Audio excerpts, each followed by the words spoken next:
Habits പീഡിയയുടെ മറ്റൊരു വീഡിയോയിലോട്ട് ഏവർക്കും സ്വാഗതം. നമ്മൾ ഇന്ന് ഡിസ്കസ് ചെയ്യാൻ പോകുന്നത് IT ആൻഡ് സൈബർ ലോയിലെ പ്രീവിയസ് ഇയർ ക്വസ്റ്റ്യൻസ് ആണ്. അതിന്റെ പാർട്ട് 2 വീഡിയോ ആണ് നമ്മളിപ്പോൾ ചെയ്യാൻ പോകുന്നത്.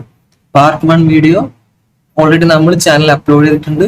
അത് വേണ്ടവർക്ക് വേണമെങ്കിൽ ലിങ്ക് നമ്മുടെ ഡിസ്ക്രിപ്ഷനിലും ഫസ്റ്റ് കമന്റ് ആയിട്ടും പിൻ ചെയ്ത് വെക്കുന്നതാണ്. ഓക്കെ, അപ്പൊ നമ്മുടെ ചാനൽ ഇതുവരെ സബ്സ്ക്രൈബ് ചെയ്യാത്തവർ സബ്സ്ക്രൈബ് ചെയ്യുക. നിങ്ങളുടെ ഈ വീഡിയോ കണ്ടിട്ട് നിങ്ങളുടെ അഭിപ്രായങ്ങൾ രേഖപ്പെടുത്തുക. അപ്പൊ നമുക്ക് നമ്മുടെ ഫസ്റ്റ് ക്വസ്റ്റ്യനിലോട്ട് പോവാം. ഓക്കെ,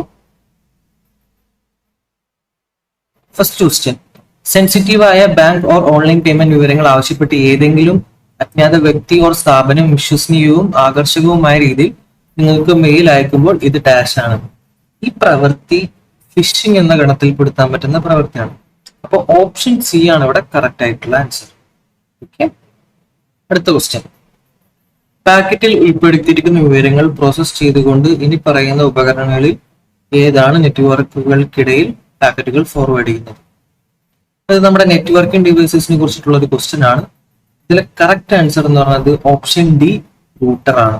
ഓക്കെ, ഈ IT ആൻഡ് സൈബറുമായി ബന്ധപ്പെട്ട് പറയുകയാണെങ്കിൽ നെറ്റ്വർക്ക് ഡിവൈസസും അതേപോലെ തന്നെ ITAC 2000 ഒരുപാട് ചോദ്യങ്ങൾ ചോദിച്ച് കണ്ടുവരുന്ന ഒരു ടോപ്പിക്കാണ്, ഒരു ഹോട്ട് ടോപ്പിക്കാണ് ഈ രണ്ടും. അതേപോലെ തന്നെ കുറച്ച് കൺഫ്യൂസിംഗ് ആയിട്ടുള്ള ടോപ്പിക്കാണ്. അപ്പൊ നിങ്ങൾക്ക് ഇതിലൊരു വേറെ തന്നെ ഒരു വീഡിയോ നമ്മൾ ചെയ്യണമെന്നുണ്ടെങ്കിൽ നിങ്ങൾ നിങ്ങളുടെ റിക്വസ്റ്റ് കമന്റ് ബോക്സിൽ അറിയിച്ചാൽ മതി. നമ്മൾ അത് എത്രയും പെട്ടെന്ന് ചെയ്യുന്നതായിരിക്കും. ഓക്കെ, അടുത്ത ക്വസ്റ്റ്യൻ, ഡാം ഒരു ഡാഷ് ആണ്. Option A bacteria, option B malware, option C super computer, option D crypto currency. Dam എന്ന് വെച്ചാൽ ഒരു മാൽവെയർ ആണ്. അപ്പൊ ഓപ്ഷൻ ബി ആണ് അവിടെ കറക്റ്റ് ആയിട്ടുള്ള ആൻസർ. ഓക്കെ, അടുത്ത ക്വസ്റ്റ്യൻ, ഡാഷ് ഒരു നിർദ്ദിഷ്ട പ്രശ്നം പരിഹരിക്കുന്നതിനോ അല്ലെങ്കിൽ ഒരു നിർദ്ദിഷ്ട ജോലി ചെയ്യുന്നതിനോ രൂപകൽപ്പന ചെയ്തിട്ടുള്ളതാണ്. അപ്പോ നമ്മുടെ കമ്പ്യൂട്ടറിൽ ഡിഫറെന്റ് ടൈപ്സ് ഓഫ് സോഫ്റ്റ്വെയർ ഉണ്ട്. അതിൽ ആ ഡിഫറെന്റ് ടൈപ്സ് ഓഫ് സോഫ്റ്റ്വെയറെ ബന്ധപ്പെട്ടിട്ടുള്ള ഒരു ചോദ്യമാണ്. അപ്പോൾ ഒരു നിർദ്ദിഷ്ട പ്രശ്നം പരിഹരിക്കാനോ അല്ലെങ്കിൽ ഒരു ജോലി ചെയ്യാനോ വേണ്ടി രൂപകൽപ്പന ചെയ്യപ്പെട്ടതാണ് ആപ്ലിക്കേഷൻ സോഫ്റ്റ്വെയർ. ഓപ്ഷൻ എ ആണ് ഇവിടെ കറക്റ്റ് ആയിട്ടുള്ള ആൻസർ. ഒരു ഉദാഹരണം പറയുകയാണെങ്കിൽ വെബ് ബ്രൗസ് ചെയ്യാൻ വേണ്ടിയിട്ട് നമുക്ക് ക്രോം ഉണ്ട്, അതേപോലെ വേർഡ് പ്രോസസ്സിംഗിന് വേണ്ടി മൈക്രോസോഫ്റ്റ് വേർഡ് ഉണ്ട്. ഇതൊക്കെ ഒരു ആപ്ലിക്കേഷൻ സോഫ്റ്റ്വെയർ ആണ്. അല്ലെങ്കിൽ നമ്മുടെ ഫോട്ടോഷോപ്പ് ഉണ്ട്, ഇതൊക്കെ ഒരു ആപ്ലിക്കേഷൻ സോഫ്റ്റ്വെയർ ആണ്. ഓക്കെ, അടുത്ത ക്വസ്റ്റ്യൻ, ആപ്ലിക്കേഷൻ സോഫ്റ്റ്വെയർ എന്ന് വെച്ചാൽ എന്താണ്? ഒരു നിർദ്ദിഷ്ട പ്രശ്നം പരിഹരിക്കുന്നതിന് വേണ്ടി അല്ലെങ്കിൽ ഒരു നിർദ്ദിഷ്ട ജോലി ചെയ്യാൻ വേണ്ടിയിട്ട് രൂപകൽപ്പന ചെയ്യപ്പെട്ടുള്ളത്. Okay, option A application software എടുത്ത കറക്റ്റ് ആൻസർ. അടുത്ത ക്വസ്റ്റ്യനോട്ട്, യഥാർത്ഥ ലോകത്ത് വിർച്വൽ ഒബ്ജക്റ്റുകൾ ഓവർലെയ്ഡ് ചെയ്യാൻ അനുവദിക്കുന്ന സാങ്കേതിക വിദ്യയുടെ പേര്? ഓപ്ഷൻ സി ഓഗ്മെന്റഡ് റിയാലിറ്റി ആണ് ഇവിടെ കറക്റ്റ് ആയിട്ടുള്ള ആൻസർ. ഇപ്പൊ നമ്മളൊരു പുതുതായിട്ട് ഒരു ഫർണിച്ചർ മേടിക്കാൻ പോകുന്ന വിചാരിക്കും. അപ്പൊ ആ ഫർണിച്ചർ മേടിച്ച് നമ്മുടെ റൂമിൽ എങ്ങനെയുണ്ടാവും നമുക്കറിയില്ല. അപ്പൊ നമുക്ക് ഓഗ്മെന്റഡ് റിയാലിറ്റി വെച്ചിട്ട് എന്ത് ചെയ്യാം? ആ ഫർണിച്ചറിന്റെ ഒരു 3D രൂപം നമ്മുടെ ഒരു സ്മാർട്ട് ഫോൺ ഒക്കെ ഉപയോഗിച്ചിട്ട് അതിന്റെ ക്യാമറ ഓൺ ആക്കിയിട്ട് നമ്മുടെ റൂമിങ്ങനെ മൊത്തം സ്കാൻ ചെയ്തതിന് ശേഷം ഒരു ഫർണിച്ചർ ഒരു സ്ഥലത്ത് വെച്ചാൽ എങ്ങനെ ഉണ്ടാവും എന്നുള്ളത് നമുക്ക് ഓഗ്മെന്റഡ് റിയാലിറ്റിയോടെ കാണാൻ പറ്റും. ഓക്കെ, അപ്പോൾ ഓപ്ഷൻ സി ഓഗ്മെന്റഡ് റിയാലിറ്റി ആണ് അടുത്ത കറക്റ്റ് ആൻസർ. അടുത്തത്, താഴെ പറയുന്നതിൽ ഓപ്റ്റിക്കൽ സ്റ്റോറേജ് ഡിവൈസിന് ഉദാഹരണം ഏത്? ഓപ്ഷൻ എ ബ്ലൂറേ ഡിസ്ക് ആണ് ഓപ്റ്റിക്കൽ സ്റ്റോറേജ് ഡിവൈസ്. നമുക്കറിയാം ഒരുപാട് different types of storage devices ഉണ്ട്. അപ്പോൾ അതിൽ പറയുകയാണെന്നുണ്ടെങ്കിൽ പെൻഡ്രൈവും മെമ്മറി കാർഡും ഫ്ലാഷ് സ്റ്റോറേജസ് ആണ്. ഓക്കെ, ഹാർഡ് ഡിസ്ക് എങ്ങനെ ഒരു മാഗ്നറ്റിക് സ്റ്റോറേജ് ഡിവൈസ് ആണ് ഹാർഡ് ഡിസ്ക്. ഓക്കെ, ബ്ലൂറേ എന്ന് പറയുമ്പോൾ ഒരു ഒപ്റ്റിക്കൽ സ്റ്റോറേജ് ഡിവൈസ് ആണ്. ബ്ലൂറേ ഇപ്പോൾ അങ്ങനെ അധികം കണ്ടുവരുന്നില്ല, എന്നാലും. ഓക്കെ, അടുത്ത ക്വസ്റ്റ്യൻ, താഴെ തന്നിരിക്കുന്നവയിൽ ക്ലൗഡ് അടിസ്ഥാനമാക്കിയുള്ള സിസ്റ്റം ഏതെല്ലാം? Statement 1 email, statement 2 Facebook, statement 3 YouTube, statement 4 Google drive. ഇതില് ഓപ്ഷൻ സി ആണ് കറക്റ്റ് ആയിട്ടുള്ള ആൻസർ ആയിട്ട് വരുന്നത്. ഫേസ്ബുക്കും യൂട്യൂബും ഗൂഗിൾ ഡ്രൈവും ഒക്കെ ക്ലൗഡ് അടിസ്ഥാനമാക്കിയുള്ള സിസ്റ്റങ്ങളാണ്. അടുത്ത ക്വസ്റ്റ്യൻ, ഇമെയിലിന്റെ കാര്യത്തിൽ ശരിയല്ലാത്ത പ്രസ്താവന ഏത്? ഇമെയിൽ മുഖാന്തരം ചിത്രങ്ങൾ, ഓഡിയോ മുതലായ അയക്കാം. നമുക്കറിയാം അത് ചെയ്യാൻ പറ്റുന്ന ശരിയായുള്ള പ്രസ്താവനയാണ്. പേപ്പർ ഉപയോഗിക്കാത്തത് കാരണം ഇമെയിൽ പരിസ്ഥിതി സൗഹൃദം, അതും ശരിയായിട്ടുള്ള പ്രസ്താവനയാണ്. ഓപ്ഷൻ സി ഇമെയിൽ വഴി വൈറസ് വ്യാപനം നടക്കുകയില്ല. നമ്മൾ നേരത്തെയുള്ള ക്വസ്റ്റ്യൻസിലും കണ്ടു ഇമെയിൽ വഴി വൈറസ് വ്യാപനം ഒരുപാട് രീതിയിൽ ഭയങ്കര വ്യാപകമായിട്ട് നടക്കുന്നുണ്ട്. അപ്പോൾ ഇതാണ് ഇമെയിലിനെ കുറിച്ച് ശരിയില്ലാത്ത പ്രസ്താവന. എന്താണ്? ഓപ്ഷൻ സി ആണ് ശരിയില്ലാത്ത പ്രസ്താവന. ഓക്കെ. അടുത്ത ക്വസ്റ്റ്യൻ, ഒരു നെറ്റ്വർക്ക് ഹബിന്റെ കാര്യത്തിൽ ശരിയായ പ്രസ്താവന ഓർ പ്രസ്താവനകൾ ഏത്? പ്രസ്താവന 1, ഒരു പ്രൈവറ്റ് നെറ്റ്വർക്കിൽ വിവിധ കമ്പ്യൂട്ടറുകൾ തമ്മിൽ ബന്ധിപ്പിക്കുവാൻ ഉപയോഗിക്കുന്നു. പ്രസ്താവന 2, ഡാറ്റ പാക്കറ്റുകൾ സ്വീകർത്താവിന് മാത്രം അയക്കുന്നു. പ്രസ്താവന 3, ഹബിന് ഒരു ഇൻപുട്ടും പോർട്ടും ഒരു ഔട്ട്പുട്ട് പോർട്ടും ആണുള്ളത്. ഇതില് ശരിയായിട്ടുള്ള പ്രസ്താവന എന്ന് പറഞ്ഞാൽ ഫസ്റ്റ് പ്രസ്താവന, ഇത് മാത്രമേ ശരിയായിട്ടുള്ള പ്രസ്താവന, അഥവാ ഓപ്ഷൻ സി 1 മാത്രം ആണ് correct answer. Okay. Question, spreadsheet സോഫ്റ്റ്വെയറിൽ സങ്കീർണമായ കണക്കുകൂട്ടലുകൾ നടത്തുന്നതിനുള്ള ഒരു എളുപ്പമാർഗമേ. നമുക്കറിയാം, നമ്മളെല്ലാവരും ഉപയോഗിക്കുന്ന ഒരു കോമൺ ആയിട്ട് ഉപയോഗിക്കുന്ന ഒരു സോഫ്റ്റ്വെയർ ആണ് സ്പ്രെഡ്ഷീറ്റ്. അതില് കറക്റ്റ് ആയിട്ട് സങ്കീർണമായ കണക്കുകൂട്ടൽ ചെയ്യാൻ വേണ്ടിയിട്ട് നടത്താൻ വേണ്ടിയിട്ടുള്ള ഒരു എളുപ്പമായ മാർഗം ഏതാണ്? നമുക്ക് ഫങ്ഷൻസ് ഉപയോഗിക്കുക എന്നുള്ളതാണ്. സ്പ്രെഡ്ഷീറ്റിൽ ഒരു ഡിഫറെന്റ് ടൈപ്സ് ഓഫ് ഫങ്ഷൻസ് ഉണ്ട്, അത് ഉപയോഗിച്ചിട്ടാണ് നമ്മൾ ഈ സങ്കീർണമായ കണക്കുകൂട്ടലെല്ലാം നടത്തുന്നത്. അടുത്ത ക്വസ്റ്റ്യൻ, ഒരു വയർലെസ് റൂട്ടറിന്റെ പരിധി വിപുലീകരിക്കാൻ താഴെ പറയുന്ന ഏത് ഉപകരണമാണ് സഹായിക്കുക? ഇത് വീണ്ടും നെറ്റ്വർക്ക് ഡിവൈസസ് എന്നുള്ള ഒരു ക്വസ്റ്റ്യൻ ആണ്. നമ്മളിപ്പോൾ നമ്മുടെ വീട്ടിലൊക്കെ വൈഫൈ ഉണ്ട്, ആ വൈഫൈ മോഡത്തിന്റെയോ അല്ലെങ്കിൽ വൈഫൈ റൂട്ടറിന്റെയോ റേഞ്ച് എക്സ്റ്റെൻഡ് ചെയ്യാൻ വേണ്ടി നമ്മൾ ഉപയോഗിക്കുന്നതാണ് wireless repeater. Option A wireless repeater ആണ് ഇവിടെ കറക്റ്റ് ആയിട്ടുള്ള ആൻസർ. ഓക്കെ. അടുത്തത്, ഒരു പോയിന്റിംഗ് ഇൻപുട്ട് ഡിവൈസിന് ഉദാഹരണം ഏത്? നമുക്കറിയാം, ഒരു പോയിന്റിംഗ് ആയിട്ടുള്ള ഒരു ഇൻപുട്ട് ഡിവൈസ് നമുക്കറിയാം, ഓപ്ഷൻ ബി മൗസ് ആണ് ഇവിടെ കറക്റ്റ് ആയിട്ടുള്ള ആൻസർ. ഇന്ത്യയിൽ ഏറ്റവും കൂടുതൽ ഉപയോഗിക്കുന്ന വെബ് ബ്രൗസർ ഏത്? ഇന്ത്യയിൽ നിന്നല്ല, ലോകത്ത് തന്നെ ഏറ്റവും കൂടുതൽ ഉപയോഗിക്കുന്നത് ഗൂഗിൾ ക്രോം ആണ്. ഇന്ത്യയിലും ഏറ്റവും കൂടുതൽ ഉപയോഗിക്കുന്ന വെബ് ബ്രൗസർ ഗൂഗിൾ ക്രോം ആണ്. ഓപ്ഷൻ ബി ഗൂഗിൾ ക്രോം ആണ് correct answer. Which of the following is the brain of the computer? Option A central processing unit അഥവാ CPU ആണ് ബ്രെയിൻ ഓഫ് ദ കമ്പ്യൂട്ടർ. കൂടുതൽ കാര്യങ്ങളോട്ട് കടക്കുന്നില്ല, നമുക്ക് എല്ലാവരും പണ്ട് തൊട്ടേ കേട്ടിട്ടുള്ളതാണ്. അടുത്തത്, താഴെ പറയുന്ന പ്രസ്താവനകളിൽ ഏതാണ് ഓർ ഏതൊക്കെയാണ് ശരി? പ്രസ്താവന 1, ഹബ് ഒരു മൾട്ടിപോർട്ട് റിപ്പീറ്റർ ആണ്. അത് ശരിയായിട്ടുള്ള ഒരു പ്രസ്താവനയാണ്. റൂട്ടറുകൾ ബ്രിഡ്ജുകളേക്കാൾ ചിലവേറിയതാണ്. അതും ശരിയായിട്ടുള്ള ഒരു പ്രസ്താവനയാണ്. ഗേറ്റ്വേകൾ ഡാറ്റ ലിങ്ക് ലെയർ മാത്രം പ്രവർത്തിക്കുന്നു. അത് തെറ്റായ ഒരു പ്രസ്താവനയാണ്. ഇവിടെ കറക്റ്റ് ആയിട്ട് ആൻസർ വരുന്നത് ഓപ്ഷൻ എ ഓൺലി 1 and 2 ആണ് കറക്റ്റ് ആയിട്ടുള്ള ആൻസർ വരുന്നത്. അടുത്ത question, which of the following is an output device? നമുക്കറിയാം, ഏതാണ് output device? Option D printer ആണ്. കീബോർഡ്, മൗസ് ഒക്കെ ഒരു ഇൻപുട്ട് ഡിവൈസ് ആണ്. ഇൻപുട്ട് ഡിവൈസ് എന്ന് വെച്ചാൽ നമ്മൾ കമ്പ്യൂട്ടറിനകത്തേക്ക് ഒരു നിർദ്ദേശം കൊടുക്കാൻ ഉപയോഗിക്കുന്ന. ഔട്ട്പുട്ട് ഡിവൈസ് എന്ന് വെച്ചാൽ കമ്പ്യൂട്ടറിൽ നിന്ന് പുറത്തോട്ടുള്ള എന്തെങ്കിലും നിർദ്ദേശങ്ങളോ അല്ലെങ്കിൽ എന്തെങ്കിലും തരത്തിലുള്ള കാര്യങ്ങളോ ഔട്ട്പുട്ട് ആയിട്ട് ലഭിക്കുന്നതിന് വേണ്ടി ഉപയോഗിക്കുന്ന device. How many bytes does 2 kilobytes ആണ്? ഓക്കെ, നമുക്കറിയാം, 1 KB എന്ന് വെച്ചാൽ 1024 bytes ആണ്. അപ്പോ 2 KB എന്ന് വെച്ചാൽ 2 into 1 KB അഥവാ 2048 KBs, 2000 bytes. Okay, option C 2048 ആണ് ഇവിടെ കറക്റ്റ് ആയിട്ടുള്ള ആൻസർ വരുന്നത്. 2 KB is equal to 2 into 1 KB അഥവാ 2 into 1024 bytes, that is 2048 bytes. അടുത്ത question, full form of URL is? URL full form എന്ന് പറയുന്നത് യൂണിഫോം റിസോഴ്സ് ലൊക്കേറ്റർ. അതാണ് URL കറക്റ്റ് ആയിട്ടുള്ള ഫുൾ ഫോം. ഓപ്ഷൻ എ ആണ് അവിടെ കറക്റ്റ് ആയിട്ടുള്ള ആൻസർ. ഓക്കെ, അപ്പൊ നമുക്ക് ഇനി അടുത്ത ക്വസ്റ്റ്യനിലോട്ട് പോവാം. അടുത്ത question, which operating system is developed by Apple? നമ്മൾ കഴിഞ്ഞ വീഡിയോയിലും ചർച്ച ചെയ്തതാണ്. ആപ്പിൾ നിർമ്മിച്ച ഓപ്പറേറ്റിംഗ് സിസ്റ്റം, ആപ്പിൾ നിർമ്മിച്ച ഓപ്പറേറ്റിംഗ് സിസ്റ്റം ഏതാണ്? macOS. ഓക്കെ, മൈക്രോസോഫ്റ്റ് നിർമ്മിച്ച ഓപ്പറേറ്റിംഗ് സിസ്റ്റം ആണ് വിൻഡോസ്. അടുത്ത question, what is the name of a device that converts digital signals to analog signals? ഇതും നെറ്റ്വർക്കിംഗ് ഡിവൈസസിൽ ഒരു ഇമ്പോർട്ടൻറ്റ് ക്വസ്റ്റ്യൻ ആണ്. നമുക്കറിയാം, മോഡം ആണ് നമ്മുടെ ഡിജിറ്റൽ സിഗ്നൽസിനെ അനലോഗ് സിഗ്നൽസ് ആയിട്ട് അഥവാ മോഡുലേഷനും ഡീമോഡുലേഷനും നടക്കുന്നത് മോഡം എന്നുള്ള ഒരു ഡിവൈസിലാണ്. ഓക്കെ, അടുത്ത question, every computer connected to the internet is identified by a unique 4-part string. Known as option A IP address. Option A IP address ആണ് ഇവിടെ കറക്റ്റ് ആയിട്ടുള്ള ആൻസർ. നമ്മളൊരു ഇന്റർനെറ്റിനോട് കണക്ട് ചെയ്ത് എല്ലാ കമ്പ്യൂട്ടറിനും ഒരു യൂണീക്ക് ആയിട്ടുള്ള ഒരു നമ്പർ ഉണ്ടാവും, അതാണ് IP അഡ്രസ്. ഓക്കെ, അടുത്ത question. Third generation computers are based on option D indicated circuit. നമുക്ക് പല തലമുറ കമ്പ്യൂട്ടറുകളാണ്. ഒന്നാം തലമുറ, രണ്ടാം തലമുറ, മൂന്നാം തലമുറ, ഇപ്പൊ അത് നാലാം തലമുറ, അഞ്ചാം തലമുറ വരെ എത്തി നിൽക്കുന്നു. അപ്പോ മൂന്നാം തലമുറ കമ്പ്യൂട്ടറുകൾ തൊട്ടാണ് ഇന്റഗ്രേറ്റഡ് സർക്യൂട്ട് വരുന്നത്. ഇന്റഗ്രേറ്റഡ് സർക്യൂട്ട് മൂന്നാം തലമുറ കമ്പ്യൂട്ടറിലാണ് വരുന്നത്. ഓക്കെ, അപ്പോൾ third generation computers are based on integrated circuit. അടുത്ത question. Malware is the short form of malicious software and used to refer to. Option A spyware, option B worm, option C virus, option D all of the above ആണ് correct ആയിട്ടുള്ള answer. Okay, malware എന്ന് വെച്ചാൽ ഒരു umbrella term ആണ്.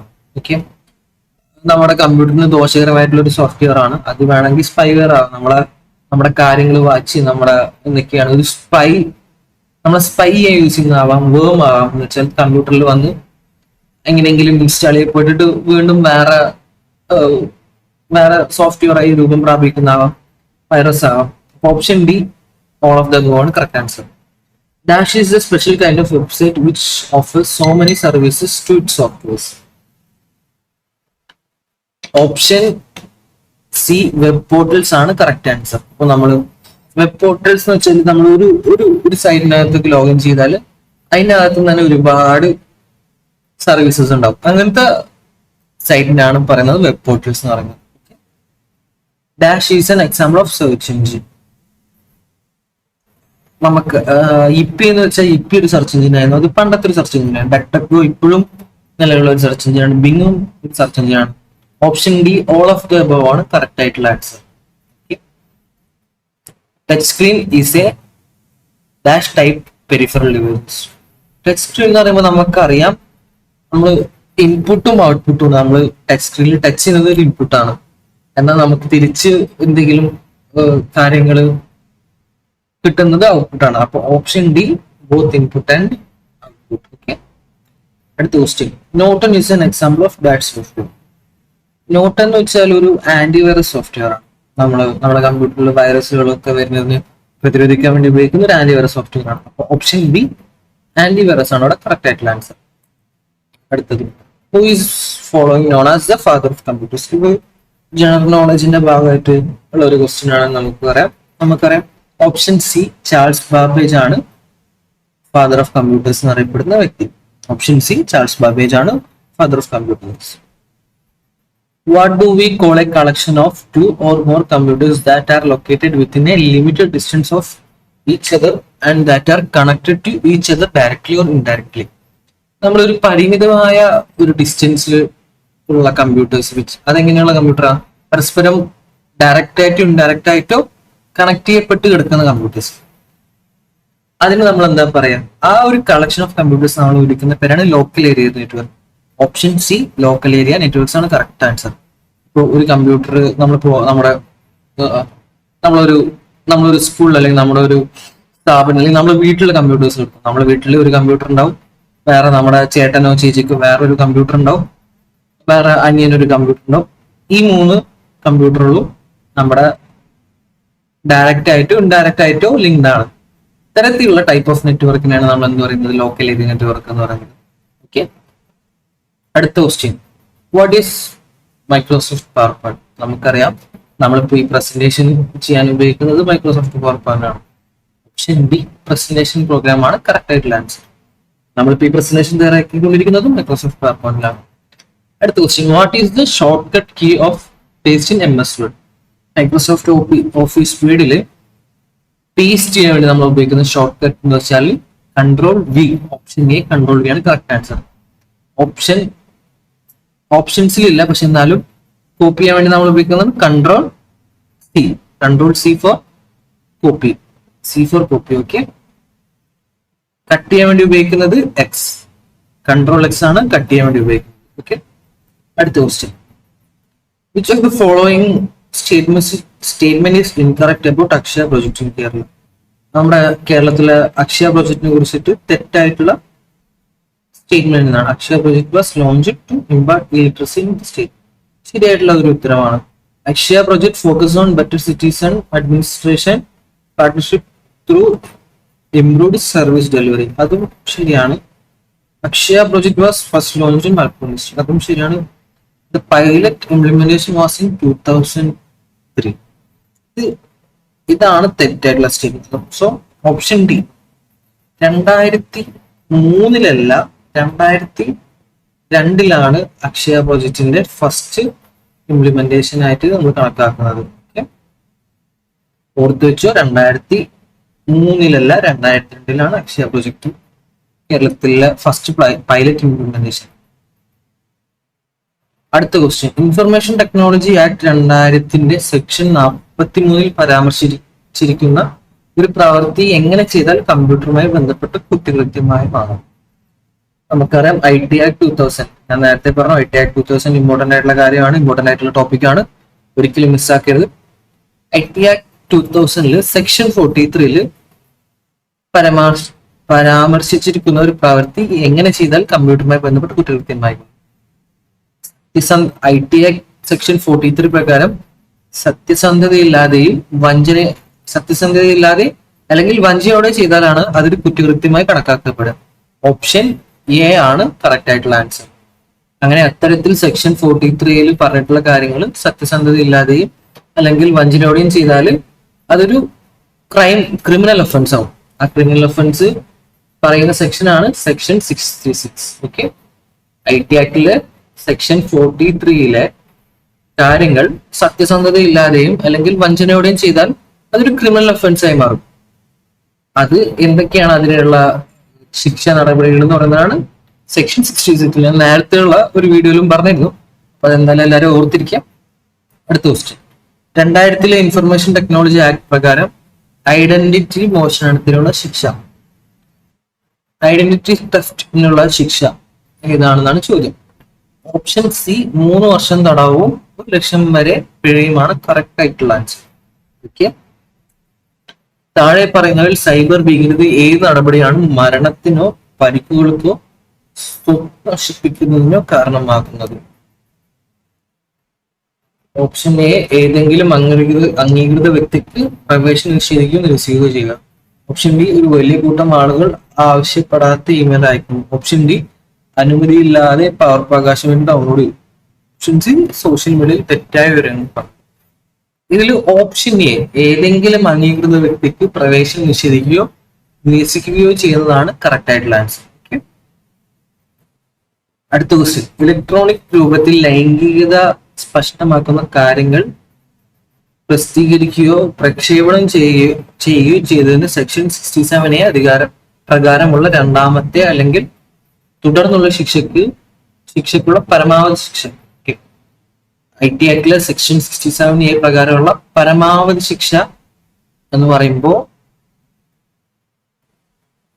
7 വർഷം വരെ തടവും 10 ലക്ഷം രൂപ പിഴയും. ഓപ്ഷൻ ബി ആണ് കറക്റ്റ് ആയിട്ടുള്ള ആൻസർ. ഓക്കെ, നമുക്ക് ശ്രദ്ധിക്കേണ്ടത് പരമാവധി ശിക്ഷയാണ്, മിനിമം ശിക്ഷ വേറെ ഉണ്ട്. ഓക്കെ, അടുത്ത ക്വസ്റ്റ്യൻ, ഇൻഫർമേഷൻ ടെക്നോളജി ആക്ട് 2000 65-ാം വകുപ്പിൽ നിർവചിച്ചിരിക്കുന്ന കമ്പ്യൂട്ടർ സോഴ്സ് കോഡിന്റെ ഭാഗമായി താഴെ പറയുന്നതിൽ ഏതാണ് പരിഗണിക്കാത്തത്? അപ്പോൾ IT Act 2065 സെക്ഷൻ പ്രകാരം അതിൽ കമ്പ്യൂട്ടർ സോഴ്സ് കോഡുമായി ബന്ധപ്പെട്ടുള്ള കാര്യങ്ങളാണ് പറയുന്നത്. ഓക്കെ, കമ്പ്യൂട്ടർ സോഴ്സ് കോഡുമായി ബന്ധപ്പെട്ടിട്ടുള്ള കാര്യങ്ങൾ അല്ലെങ്കിൽ പരിഗണിക്കപ്പെടാത്തത് ഏതെന്നുള്ളതാണ് ചോദ്യം. ഇത് സെക്ഷൻ 65ന്റെ ഡെഫിനിഷൻ ആണ്. ഓപ്ഷൻ ബി കമ്പ്യൂട്ടർ ഹാർഡ്വെയർ സവിശേഷതകളാണ് കറക്റ്റ് ആയിട്ടുള്ള ആൻസർ. കമ്പ്യൂട്ടർ സോഴ്സ് കോഡിന്റെ ഭാഗമായിട്ട് കമ്പ്യൂട്ടർ റിസോഴ്സിന്റെ പ്രോഗ്രാം വിശകലനം ഉണ്ട്, ഒരു പ്രോഗ്രാമിൽ ഉപയോഗിക്കുന്ന കമ്പ്യൂട്ടർ കമാൻഡുകൾ ഉണ്ട്, ഒരു കമ്പ്യൂട്ടർ റിസോഴ്സിന്റെ രൂപകൽപ്പന ലേഔട്ടും ഒക്കെ ഉണ്ട്. Option B computer hardware and സവിശേഷതകളാണ് കമ്പ്യൂട്ടർ സോഴ്സ് കോഡിന്റെ ഭാഗമായി കണക്കാക്കപ്പെടാത്തത്. ഓക്കെ, അടുത്ത ക്വസ്റ്റ്യൻ, കമ്പ്യൂട്ടറിന്റെ ഔട്ട്പുട്ട് ഉപകരണങ്ങളിൽ പെടാത്തത് ഏത്? നമുക്കറിയാം ഓപ്ഷൻ ഡി മൈക്രോഫോൺ ആണ് കറക്റ്റ് ആയിട്ടുള്ള ആൻസർ.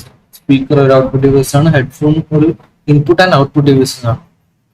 ഓക്കെ, അടുത്ത ക്വസ്റ്റ്യൻ, PDF-ന്റെ പൂർണ്ണരൂപം. നമ്മളെല്ലാം നിത്യജീവിതത്തിൽ ഒരുപാട് തവണ ഉപയോഗിക്കുന്ന ഒരു സംഭവമാണ് PDF. PDF-ന്റെ പൂർണ്ണരൂപം എന്ന് വെച്ചാൽ പോർട്ടബിൾ ഡോക്യുമെന്റ് ഫോർമാറ്റ്. അതാണ് PDF-ന്റെ ഫോർമുല. Portable document format. അടുത്ത ക്വസ്റ്റ്യൻ, IT Act 2000 പ്രകാരം അനുവദനീയമല്ലാത്തത് ഏത്? IT Act 2000 പ്രകാരം അനുവദനീയമല്ലാത്തത് ഏത്? ഓപ്ഷൻ എ ഇലക്ട്രോണിക് ഉപകരണം ഉപയോഗിച്ചുള്ള ഇടപാട്, ഇത് അനുവദനീയമാണ്. ഓപ്ഷൻ ബി ഡിജിറ്റൽ ഫോർമാറ്റിൽ ഔദ്യോഗിക സൂക്ഷിക്കുന്നു, അതും അനുവദനീയമാണ്. സൈബർ കുറ്റകൃത്യം ചെയ്യുന്നത് കമ്പ്യൂട്ടർ വയലേഷൻസ്. പിന്നെ ഏറ്റവും കറക്റ്റ് ആയിട്ടുള്ള ആൻസർ ഓപ്ഷൻ സി, സൈബർ കുറ്റകൃത്യം ചെയ്യുന്നതാണ് IT Act 2000 പ്രകാരം അനുവദനീയമല്ലാത്തത്. എന്താണ് അനുവദനീയമില്ലാത്തത്? IT Act 2000 പ്രകാരം സൈബർ കുറ്റകൃത്യം ചെയ്യപ്പെടുന്നതാണ്. അടുത്ത ക്വസ്റ്റ്യൻ, താഴെ തന്നിട്ടുള്ള വെബ് ബ്രൗസിംഗിന് ഉദാഹരണം ഏത്? നമുക്കറിയാം ഓപ്ഷൻ എ സഫാരിയാണ് കറക്റ്റ് ആയിട്ടുള്ള ആൻസർ. ആപ്പിൾ എന്നുള്ള കമ്പനിയുടെ ഒരു വെബ് ബ്രൗസറാണ് സഫാരി. ഓക്കെ, നിങ്ങൾ ഓർത്തിരുന്നോ? ആപ്പിളിൻ്റെതാണ് സഫാരി, മൈക്രോസോഫ്റ്റിന്റെ എഡ്ജ് ഉണ്ട്, ഗൂഗിളിന്റെ ക്രോം ഉണ്ട്. ഇതൊക്കെ ചോദിക്കപ്പെടാവുന്ന ക്വസ്റ്റ്യൻസ് ആണ്, പറഞ്ഞതേ ഉള്ളൂ. അടുത്ത ക്വസ്റ്റ്യൻ, ഗൂഗിളിന്റെ പുതിയ സംവിധാനം. ഇത് പ്രത്യേകിച്ച് ഇതൊന്നും വേണമെന്നില്ല, നമുക്കറിയാം. ഓപ്ഷൻ ബി ജെമിനി ആണ് കറക്റ്റ് ആൻസർ. എല്ലാവരും ഒരുപാട് അറിയുന്ന ഒരു കാര്യമാണ്, ജെമിനിയാണ് ഗൂഗിളിലെ പുതിയ സംവിധാനം. ഓക്കെ, വേണമെങ്കിൽ ChatGPT നമുക്കറിയാം ഓപ്പൺ AI എന്നുള്ള കമ്പനിയുടെ ആണ്. കോപൈലറ്റ് എന്ന് പറഞ്ഞാൽ മൈക്രോസോഫ്റ്റിന്റെ ആണ്. മെറ്റ AI എന്ന് വെച്ചാൽ മെറ്റ എന്നുള്ള കമ്പനിയുടെ ആണ്. ഒരു സ്ത്രീയുടെ നഗ്നചിത്രങ്ങൾ പകർത്തി പ്രചരിപ്പിക്കുന്നത് താഴെ പറയുന്നവയിൽ ഏത് കുറ്റകൃത്യമാണ്? വോയറിസം, ലൈംഗികാതിക്രമം, ലൈംഗിക പീഡനം, സ്റ്റോക്കിംഗ്. ഓപ്ഷൻ എ വോയറിസം ആണ് കറക്റ്റ് ആയിട്ടുള്ള ആൻസർ. ഒരു സ്ത്രീയുടെ നഗ്നചിത്രങ്ങളോ വേറെ സ്വകാര്യ ദൃശ്യങ്ങളോ പകർത്തി പ്രചരിപ്പിക്കുന്നത് വോയറിസം എന്നുള്ള ഗണത്തിൽപ്പെടുന്നതാണ്. ഓപ്ഷൻ എ വോയറിസം ആണ് കറക്റ്റ് ആയിട്ടുള്ള ആൻസർ. താഴെ പറയുന്നതിൽ ഏതാണ് അക്രമകാരി ഒരു വിശ്വസനീയ സ്ഥാപനമായി നടിക്കുകയും ഒരു സിസ്റ്റത്തിലേക്ക് അനധികൃത ആക്സസ് നേടുകയും ചെയ്യുന്ന ആക്രമണം? ഇവിടെ ഓപ്ഷൻ ബി IP സ്പൂഫിംഗ് ആണ് കറക്റ്റ് ആയിട്ടുള്ള ആൻസർ. ഓക്കെ, ബാക്കിയുള്ളതൊക്കെ ഒരു ഡിഫറെന്റ് ടൈപ്സ് ഓഫ് ഹാക്കിംഗ് ആണ്. DDoS ആക്രമണം ഒരു ഡിഫറെന്റ് ടൈപ്പ് ഓഫ് ഹാക്കിംഗ് ആണ്. റാൻസം വെയർ എന്ന് വെച്ചാൽ നമ്മുടെ ഡാറ്റ എന്തെങ്കിലും ഒരു ആക്രമകാരി നമ്മുടെ സിസ്റ്റത്തിലേക്ക് കടന്ന് നമ്മുടെ ഡാറ്റ എല്ലാം എന്ത് ചെയ്യും? ലോക്ക് ചെയ്യും. എന്നിട്ട് അത് ആ ഡാറ്റ കിട്ടുന്നുണ്ടെങ്കിൽ മോചനദ്രവ്യം അല്ലെങ്കിൽ പണം ആവശ്യപ്പെടുന്നതാണ് റാൻസം വെയർ ആക്രമണം. ബ്രൂട്ട് ഫോഴ്സ് എന്ന് വെച്ചാൽ നമ്മുടെ സിസ്റ്റത്തിൽ നമുക്ക് ഒരു അക്കൗണ്ടിന്റെ പാസ്വേഡ് അറിയില്ല, അല്ലെങ്കിൽ ഒരാളുടെ സോഷ്യൽ മീഡിയ അക്കൗണ്ട് നമ്മൾ ഹാക്ക് ചെയ്യാൻ നോക്കുമ്പോൾ പലതരത്തിലുള്ള പാസ്വേഡ് കോമ്പിനേഷൻ ഉപയോഗിച്ചിട്ട് ഹാക്ക് ചെയ്യാൻ നോക്കുന്നതാണ് ബ്രൂട്ട് ഫോഴ്സ് എന്ന് പറയുന്നത്. ഓക്കെ, അടുത്ത ക്വസ്റ്റ്യൻ, ആന്തരിക ആശയവിനിമയത്തെ ബാഹ്യ നെറ്റ്വർക്കുകളിൽ നിന്നും ഒറ്റപ്പെടുത്തി നെറ്റ്വർക്ക് സുരക്ഷ വർദ്ധിപ്പിക്കുന്ന സാങ്കേതികതകളിൽ ഏതാണ്? സ്റ്റാറ്റിക് IP വിലാസം, ഡൊമൈൻ നെയിം സിസ്റ്റം, സ്വകാര്യ IP വിലാസങ്ങൾ, അഡ്രസ് റെസൊല്യൂഷൻ പ്രോട്ടോകോൾ. സ്വകാര്യ IP വിലാസം ഓപ്ഷൻ സി ആണ് ഇന്റേണൽ കമ്മ്യൂണിക്കേഷൻ, അഥവാ ആന്തരിക ആശയവിനിമയത്തെ പുറത്തുനിന്നുള്ള നെറ്റ്വർക്കിൽ നിന്ന് ഒറ്റപ്പെടുത്തി നമ്മുടെ നെറ്റ്വർക്കിന്റെ സുരക്ഷ ഉറപ്പുവരുത്തുന്ന ഒരു സാങ്കേതികത. ഓക്കെ, ഇപ്പൊ നമ്മുടെ വീട്ടിലുള്ള ഓരോ കമ്പ്യൂട്ടറിനും ഒരു IP അഡ്രസ് ഉണ്ടാവും. ഓക്കെ, അത് നമുക്ക് ഇന്റേണൽ കമ്മ്യൂണിക്കേഷന് വേണ്ടി ഹെൽപ്പ് ചെയ്യും ഓരോ IP അഡ്രസ്സും. പക്ഷെ എന്നാൽ പുറത്തുനിന്നുള്ള ഒരു നെറ്റ്വർക്കിൽ നിന്ന് അത് മാറ്റി നിർത്തപ്പെടുന്നു ചെയ്യും. ഓക്കെ, അടുത്ത ക്വസ്റ്റ്യൻ, ഒരു വലിയ കമ്പനിയുടെ കമ്പ്യൂട്ടർ ശൃംഖല റാൻസം വെയർ ആക്രമണത്തിൽ അപഹരിക്കപ്പെട്ടു. ഒന്നിലധികം സെർവറുകളിലും വർക്ക്സ്റ്റേഷനുകളുമായി ആക്രമണകാരി നിർണായക ഫയലുകൾ എൻക്രിപ്റ്റ് ചെയ്തിട്ടുണ്ട്. ഡീക്രിപ്ഷൻ കീക്ക് പകരമായി മോചനദ്രവ്യം നൽകണമെന്ന് അവർ ആവശ്യപ്പെട്ടു. ഞാൻ നേരത്തെ പറഞ്ഞല്ലോ റാൻസം വെയർ എന്നുള്ളതിന്റെ ഡെഫിനേഷൻ ആണ് ഇവിടെ പറയുന്നത്. കമ്പനിയുടെ IT സെക്യൂരിറ്റി വിഭാഗം ആരംഭിച്ച താഴെ പറയുന്ന പ്രവർത്തനങ്ങളിൽ ലൈവ് ഫോറൻസിക് നടപടിയെ കണക്കാക്കാൻ കഴിയാത്ത ഒന്ന് തിരഞ്ഞെടുക്കുക. ലൈവ് ഫോറൻസിക് നടപടി എന്ന് വെച്ചാൽ ഇപ്പോ കറന്റ്ലി നടന്നുകൊണ്ടിരിക്കുന്ന കമ്പ്യൂട്ടർ റൺ ആയിക്കൊണ്ടിരിക്കുന്ന കാര്യങ്ങൾ എന്ന് വെച്ചാൽ ടെമ്പററി മെമ്മറി ഉള്ള കാര്യങ്ങൾ. ഉദാഹരണത്തിന് സജീവ നെറ്റ്വർക്ക് കണക്ഷനുകളും തുറന്ന പോർട്ടുകളും അതൊക്കെ റെക്കോർഡ് ചെയ്യുന്നത്, അല്ലെങ്കിൽ സിസ്റ്റത്തിന്റെ റാമിന്റെ ഉള്ളടക്കങ്ങൾ ക്യാപ്ചർ ചെയ്യുന്നതൊക്കെ ലൈവ് ഫോറൻസിക് ആണ്. ഓപ്ഷൻ ഡി ഒരു ഹാർഡ് ഡ്രൈവ് അല്ലെങ്കിൽ SSD പോലുള്ള മുഴുവൻ സ്റ്റോറേജ് മീഡിയത്തിന്റെ ബിറ്റ് ബൈ ബിറ്റ് കോപ്പി സൃഷ്ടിക്കുക എന്നുള്ളത് ലൈവ് ഫോറൻസിക്കിന്റെ ഭാഗമല്ല, അത് ഡെഡ് ഫോറൻസിക് ആണ്. വെച്ചാൽ കമ്പ്യൂട്ടർ ഓൺ ആയിരിക്കുന്ന സമയത്ത് നമുക്ക് ഒരിക്കലും ഒരു ഹാർഡ് ഡ്രൈവ് അല്ലെങ്കിൽ SSD പോലുള്ള മുഴുവൻ സ്റ്റോറേജ് മീഡിയത്തിന്റെ ബിറ്റ് ബൈ ബിറ്റ് കോപ്പി സൃഷ്ടിക്കാൻ നമുക്ക് സാധിക്കില്ല. ലൈവ് ഇമെയിൽ അയക്കുന്നയാളുടെ ആധികാരികത ഉറപ്പാക്കുന്ന ഒരു രീതി താഴെ പറയുന്നവയിൽ ഏതാണ്? നമുക്കൊരാൾ ഇമെയിൽ അയക്കുന്നു, അയാളുടെ ആധികാരികത ഉറപ്പാക്കാൻ പറ്റുന്ന ഒരു കാര്യം ഏതാണ്ട് ഒരു രീതി ഏതാണ്? ഓപ്ഷൻ എ ഡിജിറ്റൽ സിഗ്നേച്ചർ ആണ് അതിന് പറ്റുന്ന ഒരു രീതി. ഓക്കെ, അപ്പോ ഇതോടെ നമ്മുടെ പാർട്ട് 2 വീഡിയോ ഇവിടെ അവസാനിക്കുന്നു. നിങ്ങൾക്ക് ഇനി പാർട്ട് 3 വീഡിയോ ആണെന്നുണ്ടെങ്കിൽ നമ്മൾ ഉടനെ തന്നെ കൊണ്ടുവരുന്നതാണ്. അതേപോലെ തന്നെ നിങ്ങൾക്ക് ഏതെങ്കിലും തരത്തിൽ വേറെ ഏതെങ്കിലും റിക്വസ്റ്റുകളുണ്ട് IT ആൻഡ് സൈബറിലുമായിട്ട് ഏതെങ്കിലും ടോപ്പിക്സ് ഡിസ്കസ് ചെയ്യണം, ഒരു പ്രത്യേക വീഡിയോ വേണമെന്നുണ്ടെങ്കിൽ ആ റിക്വസ്റ്റും നിങ്ങൾ കമന്റ് രേഖപ്പെടുത്താം.